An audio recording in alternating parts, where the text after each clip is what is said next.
Hey, it's me, GV, and welcome to the, I think, 7th episode of the Morningstar podcast. That's so far 6 episodes with a guest, 1 with me at the start, just going over questions and stuff. Today we have LoneVaultWanderer. How you doing?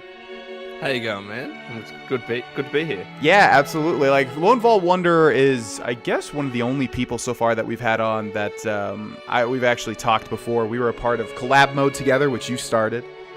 That's right, yeah, and it just became so hard, and we learned that very quickly to kind of coordinate people playing around the world. It's just insane. That's a thing that a lot of people on YouTube realize all the time. Like, I've realized it myself, especially with this podcast. Like, especially people that have a certain level of ambition and you just want to get like projects rolling and stuff, and then once you do it, you're like, oh shit, I'm a little in over my head a little bit. And like, we were all kind of in over our heads a little bit because we're all like super busy all the time. And it happens all the time. Like, it was that, and then it can be starting a new series on my personal channel where I'm like, yeah, I'm so excited to get the first episode out. Yep. Holy shit, that took 24 hours to edit. Yeah. I need to lower my expectations. Exactly. Yeah, I've been rolling around ideas to do sort of the stuff that you do, sort of the stuff that, Camelworks does, Fudge Muppet, the ones that, they make these really awesome lore breakdown videos, or, I know you're recently going into I think you just finished, right? The BioShock. I'm getting close to the end, yeah. Oh, okay. The Jack one wasn't the finished one? No. So after that, we still got, I don't want to spoil the story. No. Yeah, there's a bit after that. Yeah. Okay. That was a later question that I had, but why don't we just roll into that since we're talking about it? So you're currently doing your own series called the Definitive Story series. That's right. Okay. Yeah. Now, have you only done BioShock so far? Yeah, so far it's only BioShock, and it's only because that these videos, as you might expect, take a very, very long time to edit and produce. So it's to give a rundown to people listening, it's essentially a series where I'll play through a game and then I'll create videos that explore the story of that game. So one part of it's kind of giving a narration of, you walking through the game, the main things that you see, the main story elements. And then every now and again, we'll do some deep dives into particularly important aspects of the story. So whether it's an important character or an important plot point or an important setting. So for instance, given it's BioShock, if you've ever played it, Rapture is a very important setting. It's the setting of the game, right? So we'll do a deep dive into there and really explore the history of Rapture, why it was built, how it was built, things like that. And we'll keep doing that throughout the story. So as you mentioned, we just reached a point in BioShock where the twist happened, right? Where you find out, who the main character really is. So we spent 17 minutes on that, that particular aspect of the story, explaining the big twist, all the secrets behind it. And yeah, it's a series that I've always wanted to do because, like, I know a lot of people do lore videos on YouTube and story videos. And I'd never really found a video series that would explore a game from start to finish in a kind of comprehensive fashion, kind of like a wiki. You would go to a wiki story page and you would see everything you needed to. So I wanted to have that in kind of a video format. Yeah, that's a great idea. I'm a huge fan of the BioShock series, so I'm really glad to have seen those videos on your channel. Thank you. And I'm definitely going to watch them later because, I'm an absolute huge fan of BioShock. So the first question I want to ask you is, how would you rank the 3 games? This is always a tough question. Not for me, honestly. Oh, okay. So what are yours? What are yours? And then I'll give you mine. I mean, it's tough only because 1 and Infinite are so good, but 2 is just, it doesn't even compare, right? It's good. It's a really good, solid game, but like compared to 1 and 3, Jesus. Yeah. Well, look, I'm not as high on 2 either, but I'm definitely not as negative on it because if you talk to anyone online about BioShock 2 is kind of like the black sheep. I could say, yeah, exactly. Absolutely. I was going to say something else more mean, but it's the black sheep. Again, I'm not that negative on it, but if you were to ask me to rank it, it would be 1 Infinite, 2. And maybe the reason why I'd pick 1 at the start is because of nostalgia. It's the first BioShock game. I really adore it. It's one of my most favorite games of all time. Yeah. But I tell you what, Infinite comes pretty close. And then I think BioShock 2 is just in a slightly different league. Like, it's still a good game. Like, I'd still rate it a 8+ it is, out of 10. But yeah. It's just 1 and Infinite were like masterpieces, in my opinion. I don't know. Like, I think it's hard for me because 1 and Infinite, like I said, are so good. But I think the thing is, yeah, there's a bit of a nostalgia factor. But man, they came out of the gates really strong, and it was I've never played System Shock, which apparently was a spiritual successor to. Yeah. So I never played those games. I would imagine they're probably good, but yeah, BioShock came out of the gate just at full sprint. It was so good, so unique, and Rapture, like you said, it's such a cool setting. Like it's such a great idea, and it's like unforgettable. But Infinite, I think, doesn't have as interesting as a setting. For those that don't know, it's in Colombia in the clouds. Like it's in the clouds. But like the gameplay, everything's like tightened up. You know what I mean? Like the graphics are better, and it's longer, right? Am I making that up? From memory, I want to say it could be maybe slightly longer, but I remember them being roughly the same, very roughly. But I could be wrong about that too. Yeah, I get that wrong all the time. Yeah. They're probably around the same actually. Now that I think about it, and there's another huge twist in that game too. Absolutely, there is. Was there a huge twist in 2? I don't really. It's been so long since I played 2. So, and this is the problem. I only played 2 once. Me too. Right? Yeah. So, especially when you think back on all the BioShock games, I've played like 1 4 or 5 times through. Yeah. Infinite a couple of times because I got all the achievements. So with 2, I don't believe there was kind of like a big twist, because if there was, I would remember it. And if there was, it certainly wasn't as iconic as the one in 1 or as the one in Infinite. No, oh man, like oh god, both twists in both games. Mind. I'm gonna say right now, if you're listening to this podcast and you have not played BioShock 1 or Infinite, my girlfriend wants to play all through them, and I keep telling her, just skip 2 at least for now. Just play 1 and Infinite. I know 2 is a good game, but like God, Infinite, and you can play them out of order. I mean, it's it doesn't really matter. They're all there. Like here's stories. the thing. I mean, whether you play 1 first or Infinite first, in my opinion, it doesn't matter. All that you need to do though is before you play the DLC for Infinite, you need to play BioShock 1 first, and preferably BioShock 2 as well, because the Infinite. Have you played the DLC for Infinite? No, that's right. That you like return to Rapture, right?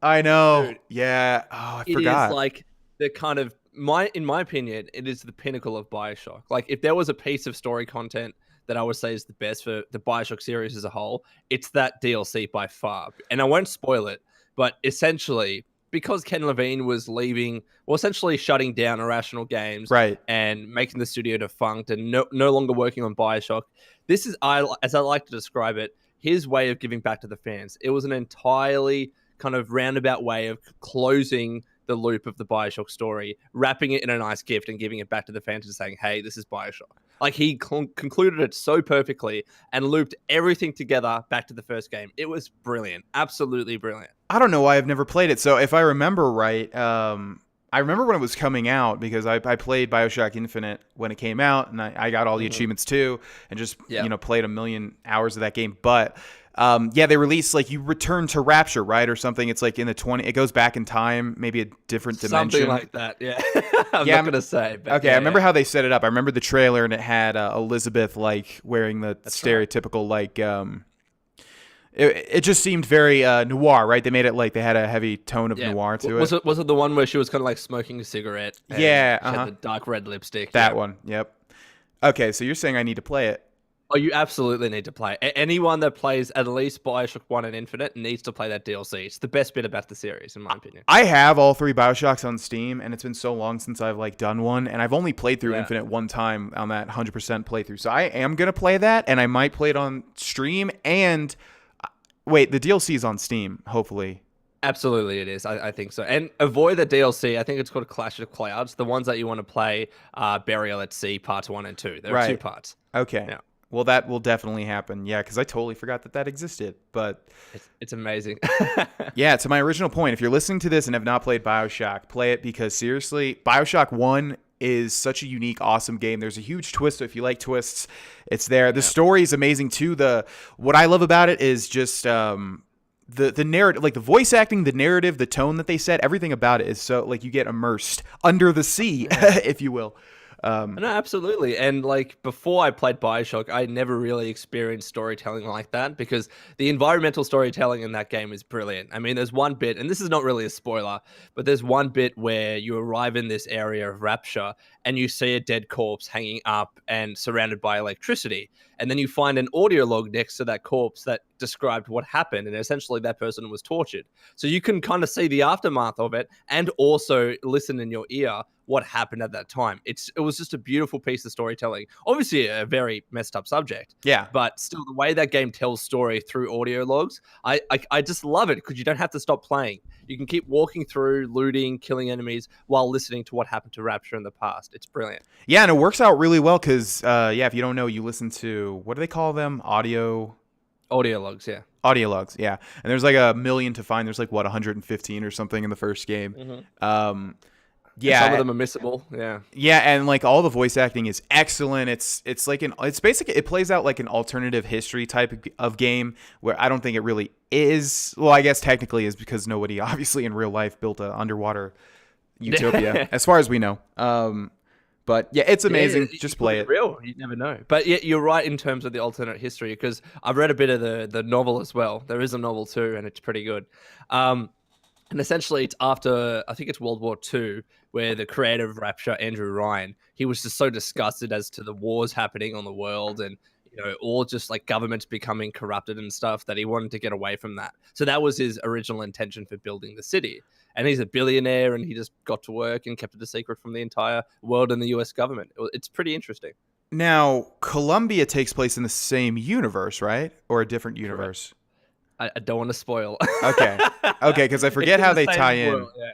Okay, because I know Columbia has like racist overtones. They make like basically like a white utopia in the sky. Yeah, pretty much. So that game, underlying the entire game is the theme of racism. Right. One of the biggest examples you experience pretty soon on, where you get to this kind of, I don't know whether you would call it like a carnival or a circus or something like that. I know exactly what you're talking about. Yep. Yeah, so it was essentially this presentation where it was a black man and an Irish woman, I believe. They were tied up because they were a couple. And back in those days, that was illegal for you to date someone of that color.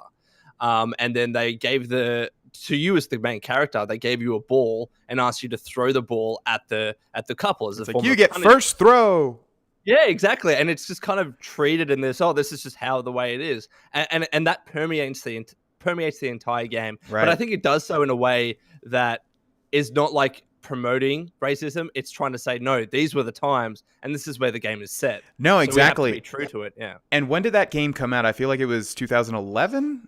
Around there is my best guess. I can quickly check. It could have been 2010 as well. Yeah, it was either 9 or 11, but I feel like 9 is too, or too it could have early. been. Yeah, too early. Oh no! Wow, it was 2013. So it was actually more recent than I remember. Yeah. Jeez. Okay. Wow. Okay, that's way later than I thought. Well, I was gonna say like I feel like games around that time. I remember when they showed that because like basically you're at this carnival and like everybody's having a good time and you're just kind of like taking all the sights. They also serve it as like kind of like a tutorial because they show you the vigors and stuff, little things. And then the curtain gets drawn and you're like, oh shit, this game has way darker themes than I would have realized.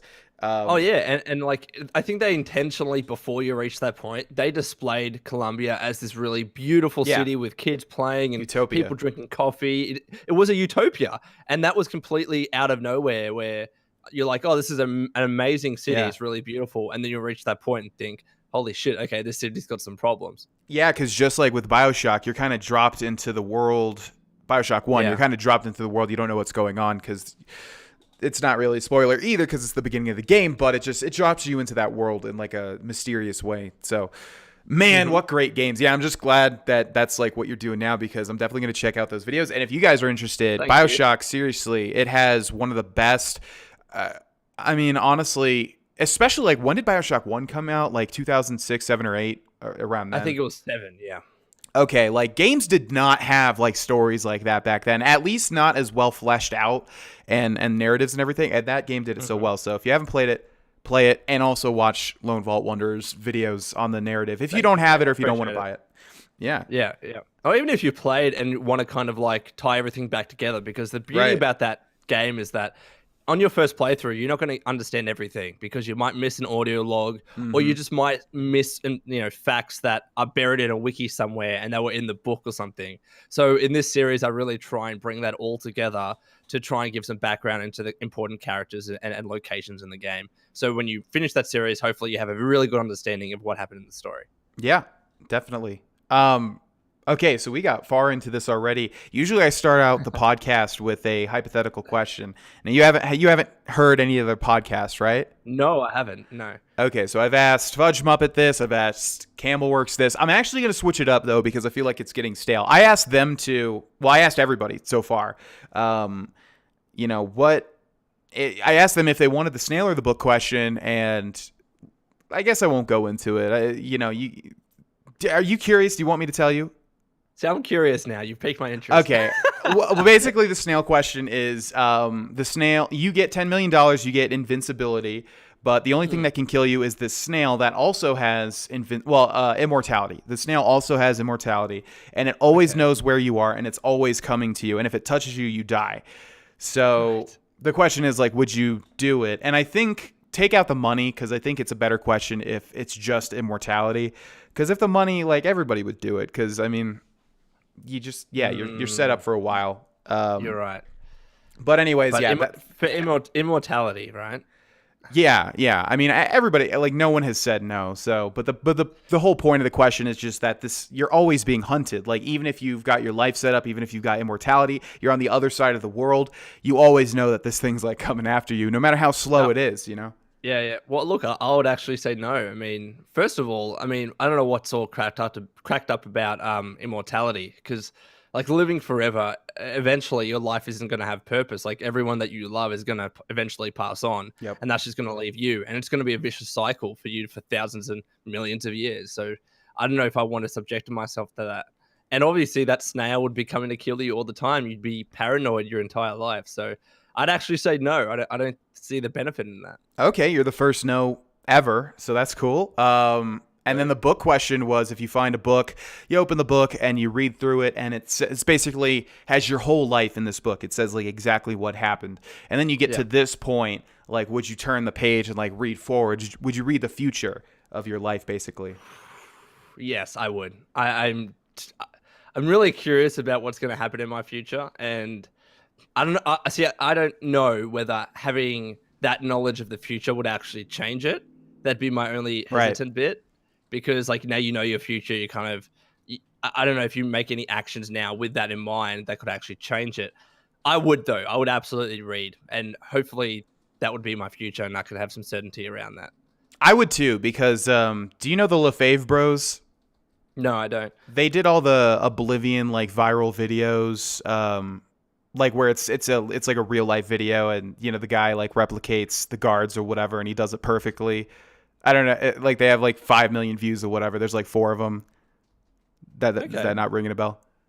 No, it's not. No, I don't think I've, because I'm not a big fan of Elder Scrolls, to be honest. I mean, I've played Skyrim, but that's about it. But your name's the Lone Tamriel Wanderer. What do you mean? The Lone Tamriel Wanderer. Yeah. So everyone usually gets surprised about that when I say, yeah, I'm a huge Fallout fan. I love open world RPGs, but I haven't played that much Skyrim, and I'm still trying to get into it. It's such a big game, and nowadays the games that I play tend to be a little bit shorter, like in the range of 15 to 20 hours, maybe even less. I could tell you like story driven. You like rich, like. Richly fleshed out worlds. And I do too. I'm usually alternating between, big RPGs and like smaller stuff like BioShock. Like I love that stuff. Mm-hmm. And usually what I like to do when I play games is that if I have a game that's rather long, and because I stream everything as well, I'd like the next game to be a little bit shorter. Yeah. Just like, all right, we'll play a 4-hour game or something. And there's a ton of great games of that length. And then we'll go into something that's a little bit longer, and then we'll alternate. I hate going from a really long game to another really long game, because I feel like I'm missing out on all these other games that are being released. I know, yeah. You know what I mean? I have the same exact viewpoint. I got a Nintendo Switch recently, finally, and I did everything in Breath of the Wild, and that took so long that I got off of it, and I was like, well, I need another game to play. And a big supporter on the stream, Alpha Wolf X Omega, was like, oh, you should play Xenoblade Chronicles 2. It's amazing. And I was like, yeah, how many hours are in that? And it's crazy long too. And I was like, yeah, I'm gonna download Hollow Knight, and play through Hollow Knight. Yeah, because I feel the exact same way. I will say, I mean, I've got a Switch as well. I absolutely love the thing. I love it too. In terms of games, I'm assuming Super Mario Odyssey is already on your radar. Oh, fuck yeah. 100%ed it. Loved it. Yeah. So have you played Mario and Rabbids? No, but I know everybody says it's so good. Dude, it was my game of the year last year. It's by far. okay, so it's so surprising. It's Mario combining Rabbids, but it's like it's a tactics game, right? It's like XCOM. Have you played XCOM before? No, I know, but everybody compares it to that, but I've never played it. But is XCOM just a standard, like Final Fantasy Tactics or Fire Emblem type game? Yeah, so it's top-down isometric, turn-based strategy. Yeah. Best way I can explain it. So you'll pick 3 characters, and you have to at least pick a Rabbids character, and they all have different abilities and skills and weapons and stuff like that. And each turn, you can move a couple of times, and then it'll flip to the enemies. And it's the best way to describe it is kind of like a Mario Rabbids XCOM game. And the reason why it was my game of the year is because, like, when it was announced, everyone was like, "What the hell is this?" Yeah, I was like, "This looks really weird." But then you play it, and it's such just a surprisingly good game that it hit me from out of nowhere. Like, when you play Zelda and when you play Odyssey, you expect them to be fantastically good. I was not expecting this to be as good as it was, and I think that's why it took me by surprise. So, as somebody, I'm just surprised they brought back Rabbids, because when was the last time that there was a Rabbids game? Because that was on the Wii, right? And what were those games even like? It was like mini games, right? So Rabbids were a Ubisoft IP that were a part. I think they were a part of one game. They never had a standalone initially. Then I think they eventually got a standalone. But apparently, Rabbids was really popular internationally. I don't think they were that popular in the US. So, like, really obscure IP that I had never been familiar with. And then, they combined together so wonderfully. And I would say that the best part of that game are the Rabbids. They don't talk. They just make stupid sounds. They're like minions, right? They're like minions, absolutely. Yeah, but I think that's the appeal to them. Are they from the Rayman universe? Possibly. I think you're right. Yeah. Because I swear to God, when I got the Wii, which was the biggest console disappointment that I've ever had in my whole life, by the way, but I did play some titles on it, and some were good. Twilight Princess, I loved it. But there was a game like Rayman Raving Rabbids. I'm looking at it on Google right now. You're right. Yeah. In fact, I'm going to look that up too. Rayman Raving Rabbids. It's on Steam as well. 7 out of 10. That's all right. That's 7. Not bad. Dude, this game was amazing. Like, I remember it had better reviews at the time than you would think. Just like with this game, it's surprising. It was really fun from what I remember. I think it was like a mini game type game, kind of like. Have you ever played WarioWare? No, I haven't. Okay, well, it's just like, a bunch of a million mini games. So it's kind of like Mario Party, I guess. Actually, exactly.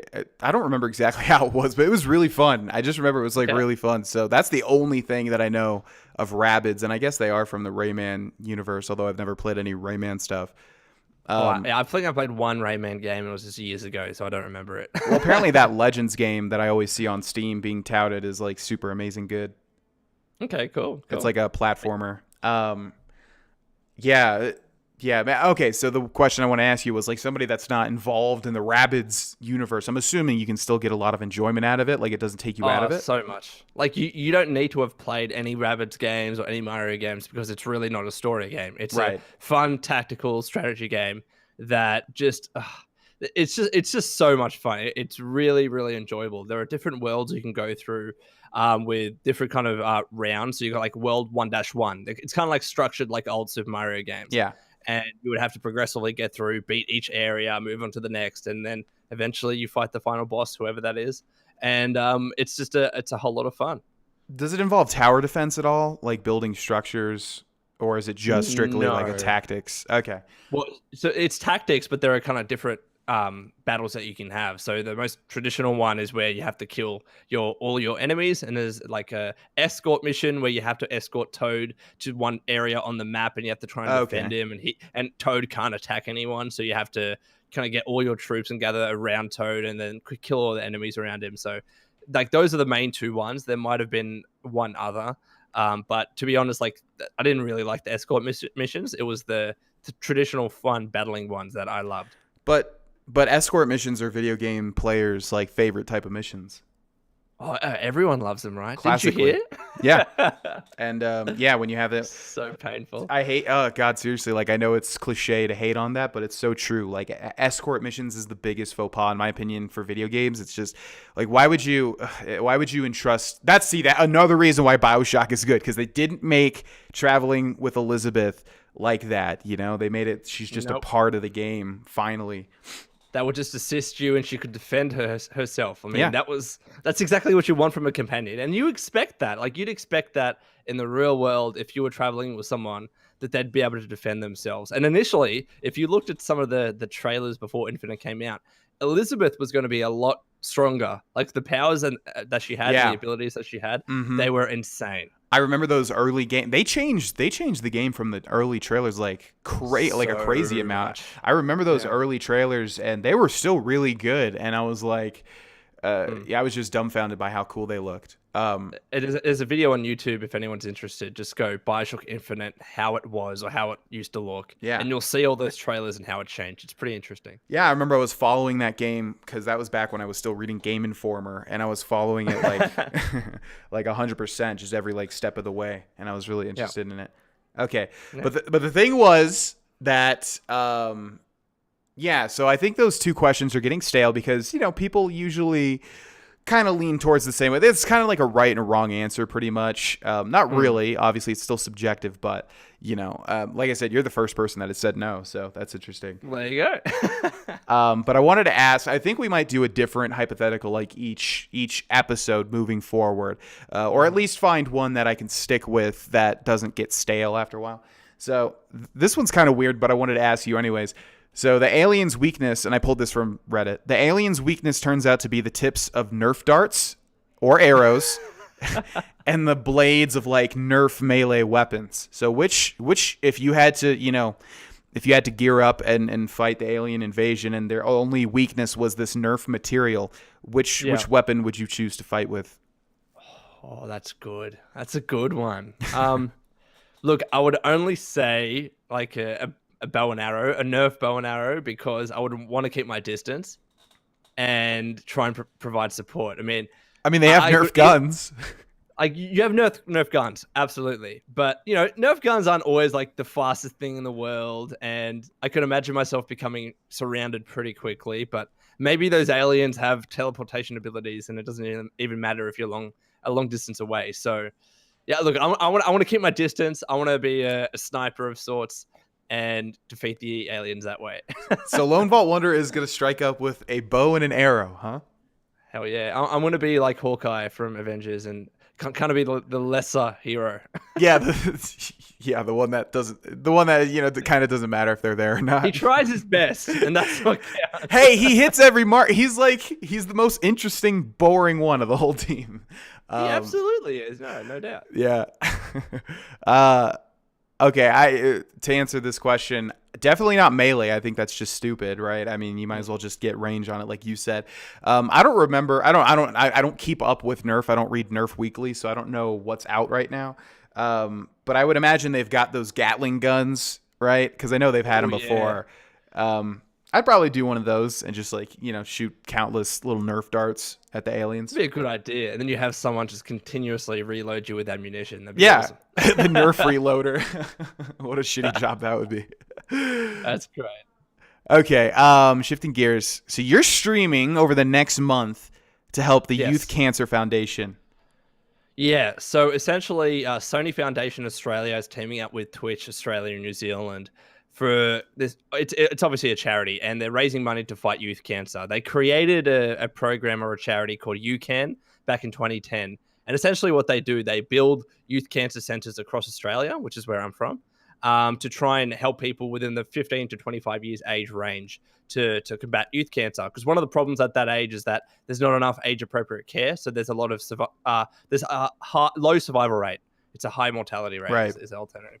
And what they're trying to do is just raise money to be able to build new centers and also maintain the current centers that they have. So what they're doing is trying to raise $50,000 US, and they're kind of getting the efforts of different Twitch streamers and having them stream to their own communities and raise money but obviously it's all collectively for the same cause. And I don't know if you ever used Tiltify. It's essentially a donation service that you can kind of integrate with your Twitch streams. And alerts can show up on the screen to see, who donated and how much has been donated. Oh yeah, I use Streamlabs. Yeah. So that's what I use as well. So that's essentially the idea. And personally, I'm trying to raise $1,000 US, and it's going to take place over the next month up until 18th of February. So it should be, a really good cause, and hopefully we reach our goal. I believe that they got a lot of money last year, and they're doing it again this year. Okay, so yeah, I saw that on his channel, and I heard you talking about that, I think, on Twitter too. So I wanted to mention that on this podcast. Usually, the guest plugs at the end, but obviously this is something that you're currently doing. This is like your newest thing right now. So I stream also heavily, and so if anybody's listening that comes to my stream, obviously I think it's fair to say that we've been having a great conversation so far. We gel really easily, and likewise on collab mode. So if you like my personality from my stream, I think it's safe to say that you'll like Lone's. So if you want to watch Lone's streams and also help out a great cause and help him reach that goal, what time do you stream? What's your stream schedule look like? All that good stuff. Typically, because I have a full-time job, so I'll stream on the weekends at about 1 p.m. Australian Eastern Standard Time. Sometimes that can be pushed back a little bit earlier. Like today, I'll be streaming at let's say 10 or 11 a.m. But it's usually around 1 p.m. AEST on Saturday and Sunday. And sometimes we'll do a weeknight stream because time zones in Australia are just so difficult. Either you can stream to a time for European audiences or the US. There's no in between. You usually can't do both. So the weeknight streams are really good for people like in the UK and other parts of Europe. Okay, excellent. So yeah, even if you guys aren't interested in streams or video games or anything, you can still go there and help out. And obviously anything helps. So yeah, definitely check it out. There will be a link in the description below. And I just want to mention that. Appreciate it. Yeah, I saw on that video, I watched the whole thing it's only 2.5 minutes. You talking about that, but you were playing Cuphead, and I wanted to ask you, are you currently playing Cuphead on stream? I absolutely am, and as you saw in that video, we actually have a death counter. I saw that. Right. Yeah, you were over 100. I was 150. I think 152, and I've reached the midpoint in the game, and it only gets harder from here. Look, I will say this. It's not as hard as I expected it to be. It's not Dark Souls hard. No. Dark Souls kills me, right? I mean, when I first start, especially a game that you first start playing and that you go in cold and you have no idea. Yeah. Dark Souls ruined me. Dude, let me just say real quick. I just want to say that thing that you just said right there is exactly why it's my favorite thing in the world. Watching people play Dark Souls for the first time. I've made my best friends do it. I've made my girlfriend do it. It's like the best experience ever. Because you don't everything around every corner is just gonna kill you. No, you're right, and it's just so backwards because you assume that all you need to do is go in, keep hacking and slashing, and you'll be good. But the most important thing is dodging. And I'm like, come on, dodging, really? Yeah. But yeah, and that's why I had such a difficulty with it. But Cuphead is hard, and maybe because I do have a history with platformers that I'm okay with platformers. So I don't think I'm doing too bad. Sometimes we'll get an A- or something on a run of a boss. But yeah, so 150 deaths. We're about midway in the game. I don't know whether that's good or bad. It's probably very average. There are some bosses that I have a tough time with, and there are some I just did a run and gun area which I just could not do for some reason. And listening to people or watching people do it on Twitch and also talking in my chat, it's funny the bosses that you have a tough time with, others might not. Oh, totally. But then the bosses that you do really well on, sometimes people just struggled with that a lot. That game's a great example really of that. Game. Yeah, definitely. Because the bosses are so varied and different. When I originally bought it, I didn't look too much into it. I just know I wanted it just based on the graphical style alone. It's beautiful. It's 100% unique. I don't know if there's one other game like it. No, and if you watch the making of videos for that game, I did. I mean, they just the way they talk about how everything has to be hand drawn, the passion that they put into that game, and the amount of time that it took. Because if you remember, it was shown at a number of E3s before it ever got a release. Oh yeah, it's been delayed forever. Is this game ever going to come out? It's going to be good. It's stuck in development hell, and it turns out that it was really good, and it was quite unexpected that it was meant to be one of those games that were really hard. And to be honest, it's perfect for Twitch because people love to see those reactions. Yeah, absolutely. I was gonna 100% it, but man, if you try to do that stuff on, you have to basically, you can't get hit on like the hardest difficulty from what I remember to 100%. You have to do everything without getting hit even once, or maybe you can just get hit once. I forget. No, it's not even once. So I think what it is, you have to have 3 out of 3 health. Right. And you can get a perk where you have an extra heart, so maybe that'll help. But to be honest, it doesn't. No, it doesn't. Because I activated that after I beat the game normally, and I was going to do everything on the hardest difficulty, and I was like, well, yeah, man, I'm only going to be able to get 1 hit because of the, what do they call it? The charm or whatever that you unlock. Yeah. And so then I got hit, and I was like, oh, well, I only got hit once, so I still got the whatever S plus or whatever the highest rank was.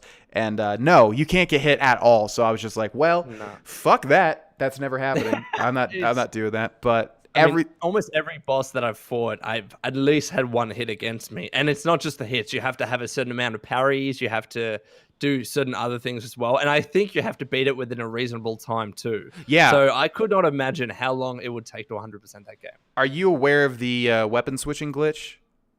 No, I'm not. Oh man, really? Tell me the cheats. I wonder if I tell you this, if you're gonna use it now. I promise I won't. I won't cheat. But now I mean, it's not. Oh, I don't know. It's a fault with the game. They might have patched it. It's been forever since I've played that game. I hope they release a DLC though, because I'll definitely jump back into it. But yeah, basically the whole point is you can do this on any platform. I beat it on PC, but you just rapidly tap the weapon switching button, and people usually do the purple ball one, and then the teal like green ring one. And you just constantly rapidly press the button switching thing while you're shooting, and it will basically fire 2 projectiles at once as opposed to 1, which means you'll kill bosses twice as fast. I'm just gonna give it a go today. See if it's there, and then we'll drop it, because obviously that's a form of cheating. Yeah, it was. I mean, everybody was doing it. Speed runners, if you ever watch any speed runs, I love speed runners. Yeah, there was a huge speed running community for that game, and I remember the guy that was winning, he kept taking back. Like it was funny because when that game came out, I think it was called the Mexican Runner. He kept taking it against from some other guy, and they kept switching back and forth, but they would just always use that. You'd see them basically like whoever would get the record would be the one that could switch fastest. Wow. So that's insane. It was definitely, I wonder if they patch it. So let me know, because I will. It'll be interesting to see if they patched it or not. But 150 deaths. I saw you were at the dragon. And I just beat the dragon. So after the dragon and a run and gun, I'm at 152. Honestly, that sounds good to me, but it might be average. I don't think it's below average by any means. I think, I don't know. I didn't have a death counter when I streamed. I should have, because that's a great idea, obviously. I love that game, man. The way you can set it up, I mean, it's through Streamlabs and their chatbot specifically. So what I'll do, I'll have it in the top right corner. It's sourced through a text file on my computer, and then people that are watching, specifically the moderators, they can actually change the death counter. So I don't even need to look at it, right? I mean, I'll just play, I'll die, they'll update it for me, and we'll keep going like that. And because Cuphead has that fountain where you can double check your deaths, you can always be accurate with it.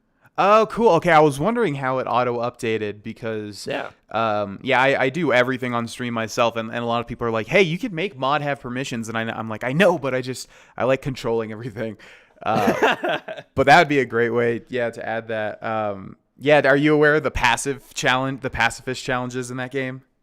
No, what are they? Okay, so for the run and gun levels, by the way, my original point was going to be that I thought that game was going to be more of a platformer, and the platforming sections are the weakest part, in my opinion. They are the weakest part, absolutely, yeah. So when that game released, I was like, wait, this is kind of like just a boss rush game? I was like, what? But it was really cool. Like, I love the bosses are so varied and awesome. Although I think in the later part of the game, they kind of lose a little bit of the it just seems like, I don't know. They're still great. I like the early game bosses. They're so unique and like interesting. But later on, it's kind of like, now you're going through this B tower, and I'm not. Wait, have you? Okay, you're blind to the rest of the game. I'm completely blind, so okay, I have no idea what's going on. There's no B tower. Never mind. I'm not going to talk about this. What was I'm worried. Oh yeah. So the run and gun stages, there's like a special rank called P, which I guess is the highest, if you go through the whole thing without killing anything. Wow. I mean, like that's crazy because there's literally this one level that I just did where you have to kind of kill. It's like a wall of some sort. So I don't know if that would count. Yeah. You know what I'm? So you can't do it. I can tell you how to get through that wall. Because that's. Are you serious? As a way? Yeah, that's where I stopped. Because that's what I was thinking too when I was coming up. Because that's the carnival one. When I was coming up to it, I was like, "How? Wait a second. How am I gonna get through the wall?" I think you can walk through. If I remember right, you can walk through it when it. Yeah, you walk through it and it like insta kills it, but it doesn't count as you killing it. So you have to basically wait for it to shoot the cars out, and then you have to jump over the cars and run through like the black hole as quickly as possible. From what I remember. Oh my god, are you serious? That's insane. It annoys me. I could have done that this whole time. Yeah. It's those passive challenges are way hard. I was like, well, if I don't have to kill anything, I mean, it might be easier than the. No, they're like impossible. They're so hard, and I don't even think I beat that one. I kept getting to the end on stream, but I just couldn't do it. It was so hard. I remember back in the day that I would try and 100% every single game that I played and get all the achievements. Yeah. I could not imagine trying to do that with this. It would just be. No way. I think a handful of people would try and actually do it. I still do that with all the games, so I was gonna do it with that, but no, it's like one of the few ones that is literally too hard. You know, like it's too hard not to get hit once. Like you could do it, but it would be tens of hours and really frustrating. Yeah, but it's the same reason why I don't speed run games, even though I'm really interested in speed running. It's just I can foresee the future of my frustration and like. Just getting obsessed with it, and it's a dark future of me trying to speed run a game. Fair enough. Because I'll get obsessive like with a game, you know, I'll really get into it, and like I won't stop until I beat it. Yeah, but you mentioned Dark Souls, so what's your Dark Souls history so far? It's really limited. So it was a bit of trying to play Dark Souls 1 on the PC, but then like I don't know what it is. Don't tell me with a keyboard. That's the problem. That's the problem, God! Right? No, initially I did, and then because this was early days of me having a gaming PC, so I didn't yet have an Xbox controller that could connect to it. So I tried to play. I'm like, okay, this is completely wrong, and then I had to see that there's all these mods trying to fix that and stuff like that. And people were like, just play with the controller. So I kind of just forgot about it. Then I tried to get back into Dark Souls 3, but here's the problem: is that when I tried to play it. I was just trying to play like 10 other games. And right now I'm better I'm like 5 games that I'm trying to play at once. Yeah. But I have this huge list, like everyone does, a big backlog that Dark Souls is not anywhere near the top. There's so many other games that I want to play. Oh man. I'm a huge fan of Dark Souls, and as somebody that loves the how'd you put it when it came to BioShock, the environmental storytelling. Yeah. Dark Souls is a master of that. There's no story. You get the entire story just based on very vague glimpses into like architecture, into item descriptions. I love it so much because I've never played a game like that. Like literally, and it's a deep lore and a deep like story, but you don't get it in cutscenes. You don't get it in conversation because every NPC you talk to has literally like 3 lines of dialogue, and that's about it.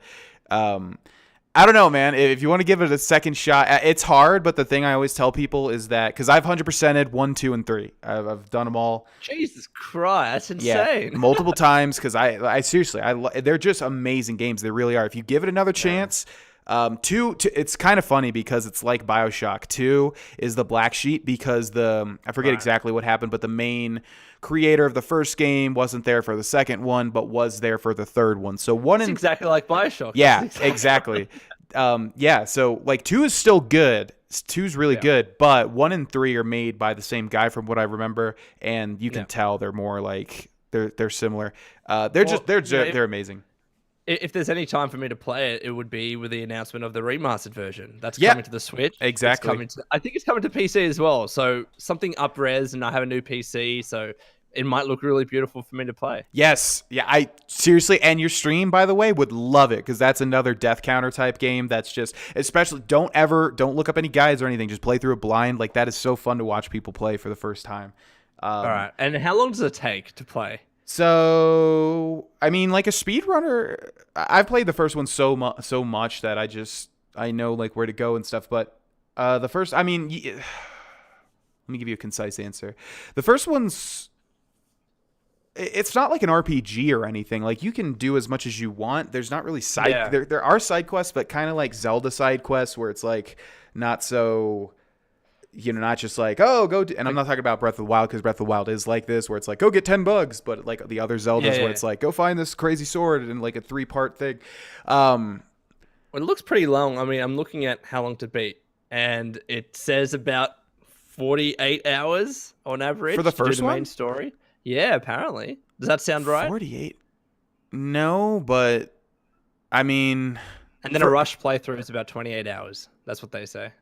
Okay, maybe so. Maybe it's been a while since. I thought it was quicker than that if you like know exactly what you're doing. But it's kind of long, but it's so worth it, man. Seriously, like, if you want to give it a second chance, I'm not trying to pressure or anything. I cannot vouch for Dark Souls enough. Like, I love it so much. It's on the list, like so many other games. It's on the list. And just one quick thing before we switch off of Dark Souls. I'll tell you this: like, the hardest part is learning it and learning, because the controls are weird. Like, there's so many different things you can do, and it feels very awkward for a new player. But there's like this section where there's your first iron boar or whatever. It's like a boar with like, silver plating all over it. I died so many times at that particular place, and I could not get through it. I could not get past it. I was literally like on the last try, and I was like, if I die here, I'm never playing this game again. I'm just going to uninstall it. And I got through it, and then like now it's like one of my favorite. Dark Souls 1 is in my top 5 of all time. So I just like, if you persist, it'll be worth it. So it's kind of like a threshold point where if you just break through that point, you'll start to really love it. Yes, I think so. Yeah. So let me know if you ever play it, because I love it. All right, so I think we covered pretty much everything in your life. I don't think there's anything big at all. I guess you got engaged, but that's not really a big deal. No. Don't tell my fiance that. No, but for those of you that don't know, LoneVaultWanderer got engaged to Miss Lone, as I've heard her called on your channel. Yes. It was pretty crazy. So it happened last year on Christmas Day. I know, very cliche. Hey, no, that's fine, man. But it was a home cooked meal, and she wanted something that was more private. But she didn't know that I was going to do it on that day. I told her it would have taken like 6 weeks to get the ring, which it did, but she didn't know how early I went to get the ring. And we had been dating for close to 3 years at that point, and I proposed to her, and now we're engaged. So this year we're planning parties, and next year, hopefully, we have a nice honeymoon. Well, that's awesome, man. Congratulations. Thank you. If you don't mind me asking, how old are you? I am 25. Oh, I am too. Well, there you go. Yeah. Shoot, I am nowhere near ready for marriage at all. Like, I've been with my girlfriend for like a year and a half, I think a little bit over, and I love her very much, but we both don't want marriage at the moment. I completely see it. I mean, even now, we don't want a wedding because it's so expensive. Like, we're trying to bypass all the traditional. That's how we do it. Have a wedding and do an engagement party and all that stuff. We literally want to have a couple of parties in each of our home states to have family come together, and then both of us just go to Europe and elope. That's what we want to do. That sounds great. Like, we're very practical too, and I think we flew to New York to go to one of my friends' weddings, and it was a standard kind of like, I guess not big, but like a step down from big. And I just was like, I don't ever want to do this, because as odd as it seems, I don't like being the center of attention. If it's specifically I'm not big on birthdays, because I don't want to be like this, the whole point of the day to be around me. Like, I hate that. It's like pressure, So plus it's a lot of money, especially like nowadays with house prices are so expensive. It's, spending like 20 to 30 grand on a wedding just doesn't sound ideal, or even more. I mean, I know some people that spend 5 grand on a dress alone. Yeah, exactly. So I'm right there with you, but I just want to mention that, and congratulations. Obviously. Thank you, man. Yeah. Okay, so I have, Jesus Christ, it's already been 48 minutes. I just checked the time for the okay. I have not been doing well, I guess, at bringing up questions from my Twitch subscribers and my patrons, and I need to do a better job of that. So sure. I have a question, a good one from Lady Phaliel. I'm actually really interested in this one, who asks, what are your thoughts on how certain types of video games overtly sexualize all genders, and do you think it's a problem? I can go first, or you can go first. I'll leave it up to you. Yeah, I'll go first. I think that sometimes, like for instance, if I'm on Twitter and I'll scroll by, like, because I follow a lot of anime and a lot of, obviously a lot of games websites, and I'm not gonna lie, there are much more instances that I see of women being incredibly sexualized in games, Yeah. right? And sometimes it does get a bit draining, and I couldn't imagine what the situation would be if I was a female. And I'm thinking, look, this is like what I, not always, like I don't see this all the time, and some of my most favorite treasured games are where women are just presented as women. Yeah. But it does happen a lot, and I couldn't imagine if I was on that side. And like all the time, though, conversely, you do see a lot of really buff men, and I don't know though whether that's kind of presented in a power fantasy good way. Like if I look at a buff man, do I feel less of myself because of that? Not necessarily, but I don't know how women would feel if they keep seeing like really sexualized women. So it's a kind of a different look. So well, I can tell you because I literally had this conversation last night with my girlfriend because we were talking about the whole Overwatch thing. You aware of that? Oh yeah. And I was just telling her how I personally think they threw Zarya in as kind of like the caveat design character because all the other ones at the Overwatch's release were like these hot, skin tight, clothed chicks, right? And then I feel like they just kind of ham-fisted Zarya in there to be like, oh, but you have this one alternative, to women. But you do have May as well. I mean, is May? Oh, right? That's true. No, I forgot about May. Yeah. That's true. Oh shoot, I forgot about May. That's true, but still, she's like, she's like really attractive. I don't know, she's a little thicker. No. Here's the problem, G. I mean, if you watch the story video of May, she is like I will say she's a little bit of a bigger woman, but she was still, I don't know if she was presented in this way, but you look at the comments on that video, everyone's like, oh my God, she's so thick. No, exactly. Like they still made her, but I guess. They absolutely did. No, I agree with you. They didn't overly sexualize her though. I guess they did make her a more realistic. I totally forgot about May, damn it. But yeah, she brought up like, well, how does that make you feel? When you play games like, Overwatch where you've got Tracer and Widowmaker, and I guess those are the main two, obviously with the skin tight like jumpsuits on or whatever. And she was just like, that's obviously, and this is not like, oh my God, my mind has been blown. Like obviously this is how it is, but she feels like, well, this is how it is when you're a woman gamer and you're playing games and like, it's always this shit. And it really is like Overwatch is a new game. When was it released? 2015 or 2015, I think. But anyways, it's in beta, I think. Yeah, and they still did it. And I do think I just totally hijacked your opinion. No, go ahead. But I do think it's a problem. But I do think the game industry has like switched the mentality. At least I hope so. Where it's obvious that that's a thing, and they should change it. Because from a guy's perspective, I know some guys just like, I mean, why do you think there's like Overwatch porn up the ass? There's so much of it. Because some guys do like it. Guys are visual creatures. They do like seeing that sort of stuff. But as a guy that's in a relationship that really is not so much attracted to that sort of thing, I think like it's better if they just make realistic. I'm not trying to sound like good guy GV here. This is my honest opinion, is that I think hopefully the video game industry is smart enough to switch it over now that more and more females are getting into gaming. Now that gaming is getting obviously bigger than it ever has been. It's just, it's time to, cater to like both sexes a little bit more, as opposed to just making scantily clad like RPG women, Yeah, I mean, and last year we had a number of good examples like Hellblade or like Horizon Zero Dawn, where women there were women as main protagonists, exactly, presented in a little bit of more of a realistic fashion. But and here's the issue. I mean, you kind of have to cherry pick to find those examples, and we definitely do have a long way to go to try and say, all right, look, because like if you do like look at a lot of the male characters, I would pretty confidently say they're not always the big buff bad guy. Like, you know what I mean? Like, usually women are more portrayed in the way that they are than men are portrayed in that kind of buff format. But it does vary and wax and wane with particular games. Like, if you look at Street Fighter, usually all the characters are really buff dudes, yeah? And then, like, the characters in those games are very sexualized.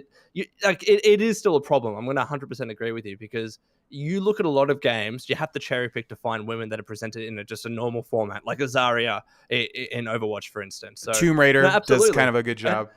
lately. Yeah, but even Tomb Raider has its history. You know what I mean? I mean, they have their the history. very Yeah, exactly. voluptuous main character that was kind polygonal of tits on the PlayStation 1 era. No, and even like GV, when the Tomb Raider movie was being cast, you have no idea how many comments I saw of people being upset with the main actor or actress, I should say, because she didn't have big enough boobs. Like people were criticizing the decision because she was a little bit more quote unquote flat chested. And I thought, like, she's a good actor. Who the fuck cares? Yeah, and I thought you were talking about the one with Angelina Jolie, but then I forgot that I saw the trailer for the new one, and I thought it was. I don't remember exactly how it went because kind of, in all honesty, my brain was just like, oh, video game movie. That usually doesn't go well, but. I remember the actress that they had like actually look like somebody that would be in a Tomb Raider situation. She's a really good actress. Like on her own, she's a really good actress. But as like you, I have the same reservations with it being a video game movie. Like I thought nothing to do with Tomb Raider. Movie, Yeah, no, exactly. Assassin's Creed, because that did horribly, right? Didn't it bomb and it wasn't critically panned and stuff? Yeah. Yeah. So. But you know, I do agree with you, and we definitely have a long way to go. And right now, like. I think if you look at games as a whole, including casual and, you know, your traditional console games and PC games, as a whole, it's about a 50-50 gender split. But if you look at like kind of like the more hardcore games, like shooters and stuff like that, I do believe that percentage drops with females, but it is increasing. And having these more diverse, you know, like I'm not saying, oh, get rid of sexuality as a whole. Let's just make it realistic. It's not hard. You can make like a sexualized game, but in a realistic context. Like nobody's gonna be running around in skin tight suits that like perfectly show off their ass in like a battle situation. You know, it's just, and no one's gonna have armor that just covers their breast. Like it just doesn't happen. It's not realistic. And maybe you can have like one character like that, but you can still make it look realistic to where they'd have armor that would accentuate their features as opposed to just literally like a skin tight tracksuit. Yeah, it's just I think I think that the video game, just like you, industry has, but hopefully, like I said, I think they're moving more towards realism because that's really what it's about. At the end of the day, I'm a realist, and it's just not realistic. You know, it's not realistic to have these girls in these suits. I mean, have you played Assassin's Creed Origins yet? So is that the newest one? That's the newest one. I played it one time on stream. Yeah. They do have a character, Cleopatra, that's very much the kind of sexualized character, but that's her character. Like she is the sexual embodiment of sex, essentially, and she uses that to have so much power in the world. Like she's one of the rulers in that game. Okay. But then you have Bayek's wife, who is much more like just fully clothed. She's a regular woman, and she's one of the main characters in the game. So they're not all like that, you know what I mean? Yeah. So I think that game also is another good example of women being portrayed in a perfect example because Cleopatra, maybe just stereotypically, and maybe this is not true because there's a lot of inconsistencies with history, obviously, but wasn't she known to be like overtly sexual or whatever? I believe so. I don't know too much about the history behind that, but I believe there were inklings of that. And it's definitely portrayed in this game. But again, like it's not like every single woman character in that game is like that. I mean, you take the second character, the second main character, Bayek's wife. She's definitely not like that, and neither are other characters that are women in the game. And see, that's my opinion, and that's my point. I mean, it's like that's kind of real. You know, who knows what actually happened in history, but that at least is based in historic fact or a historic opinion or whatever you want to call it. That Cleopatra was that way, and that's why they made the character like that. Whereas, you're saying Bayek's wife, is that the main? Is he the main character? So Bayek is the protagonist. Bayek, okay, Bayek's wife. Okay, I see. Perfect. So she's not just like there to literally serve as to just be fucked and just, for little gamer boys to be like, oh yeah, this is why I bought this game, So exactly. So I think the video game, basically my point, I think the video game industry as a whole is realizing it, is making steps to change it because that they just need to. It's in their best interest. It's going to make for a better product overall. It's going to be more interesting stories. It's going to be better for people to jump on, especially women, and just I agree. So completely. Yeah. Well, I was going to do another question, but we're pretty much at the end of our hour here. Too easy, man. Thank you so much. Absolutely, man. It was absolutely a pleasure. This I I don't want to say this because like the other every other podcast was awesome. Like I haven't had one podcast so far that's been a slog or anything like that. But this was the one I think that was the smoothest so far. And maybe it's just because it's I get better with practice too. The podcast gets better, whatever. But I think we had a really easy time talking, and this was. I think it was a really fun one. So thank you so much for being a part of it. Yeah, and thanks for having me on. Yeah, tell the people where they can find your stuff, anything you want to promote.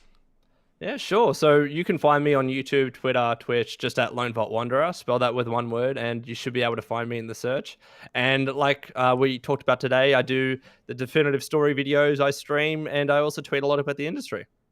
Yeah, and seriously, guys, I played a bunch with Lone and other people that we're going to have and have had on the podcast. And Lone's a great guy, and obviously with this charity stream thing that he's doing, that's wonderful. So please support that. Whatever like I said, if you just want to go there and donate $1, please just do that if you want to support this because it's a great cause, obviously. And also, Lone's just a great guy. So thank you again, Lone. Check out his stuff below. And that was the Morningstar Podcast, episode 7, I believe.